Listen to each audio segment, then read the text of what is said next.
Assalamualaikum. War for the Planet of the Apes 2017 lalu salah satu ending trilogi terbaik dari banyaknya franchise trilogi film reboot blockbuster. Serius, tak kira semua sudah berakhir karena sekian lama tidak terdengar kabar apapun kalau bakal dibuat film lanjutannya. Apalagi penasaran tuh sama nasib si gadis manusia di film War for the Planet of the Apes.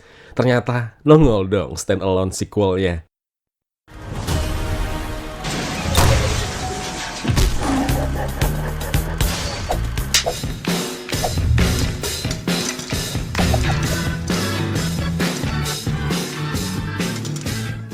Gimana maksudnya? Standalone sequel? Ya, karena emang tidak terhubung secara langsung. Ada hubungannya, tapi tipis lah, dengan War for the Planet of the Apes. Nah, di film Kingdom of the Planet of the Apes ini karakternya baru semua, tapi satu yang sama persis, yaitu intrik konfliknya tetap soal pertarungan antara manusia dan kera. Yang membedakannya dengan triloginya justru manusia yang kali ini jadi primitif dan keranya malah lebih cerdas.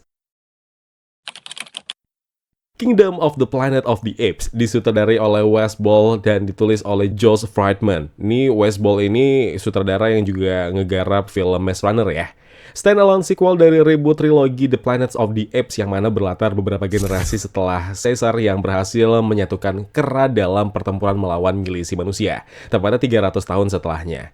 Jadi sudah berabad-abad kehidupan mereka itu begitu damai, berbagai koloni pun terbentuk di seluruh penjuru, kaum kera yang dipimpin oleh Caesar dan keturunannya pun berhasil membangun sebuah kerajaan yang maju dalam hal teknologi dan kecerdasan. Tapi sayangnya sejak kepemimpinan Proximus Caesar, konflik pun mulai timbul. Terlebih sejak ia bertemu dengan seorang manusia bernama May yang cukup berbeda dari manusia lain.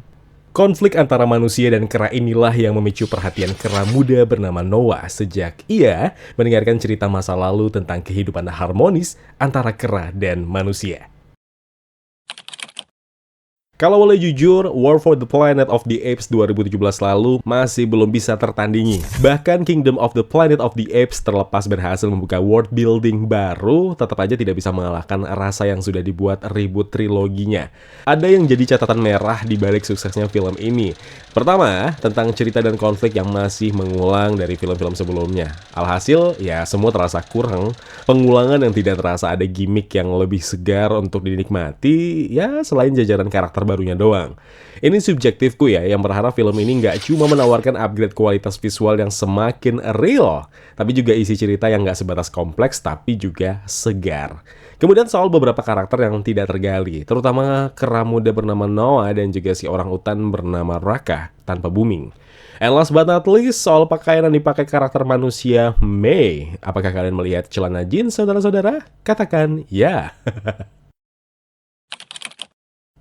Datang lebih awal ya, biar nggak skip opening scene-nya. Aku seriusan, itu opening scene-nya perlu banget ditonton. Manusia jadi primitif, dan ini membalikan kondisi yang kita saksikan di trilogi sebelumnya. Ini kalau nggak salah film ke-10 ya, dari total semuanya dari yang original, reboot, dan yang sequel standalone ini.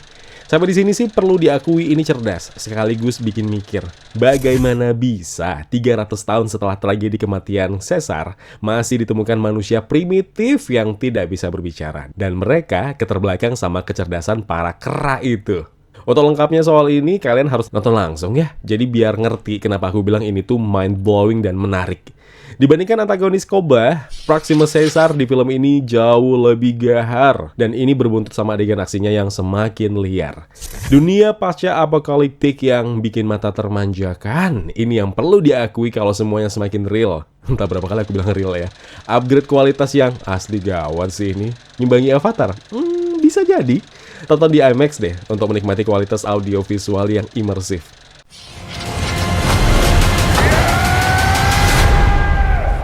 Tetap, Kingdom of the Planet of the Apes belum bisa mengimbangi kualitas War for the Planet of the Apes. Film ini bagus, tapi ya tidak memorable buatku. Ya kelar nonton, keluar teater, keluar bioskop, ya udah buyar aja gitu.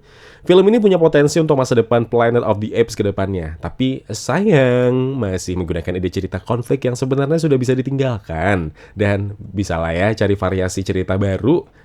Apakah layak ditonton? Ya menurutmu lah. Udah panjang lebar awak gini bercakap. Lah masih bilang ini gak layak. Lah agak gerot.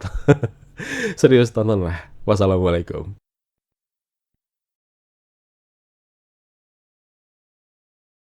Ya kawan-kawan, terima kasih telah menonton video review ini. Jangan lupa klik tombol like-nya kalau kalian suka, klik tombol dislike kalau tidak suka. Klik juga tombol subscribe dan bell notifikasinya biar nggak ketinggalan review-review film terupdate lainnya.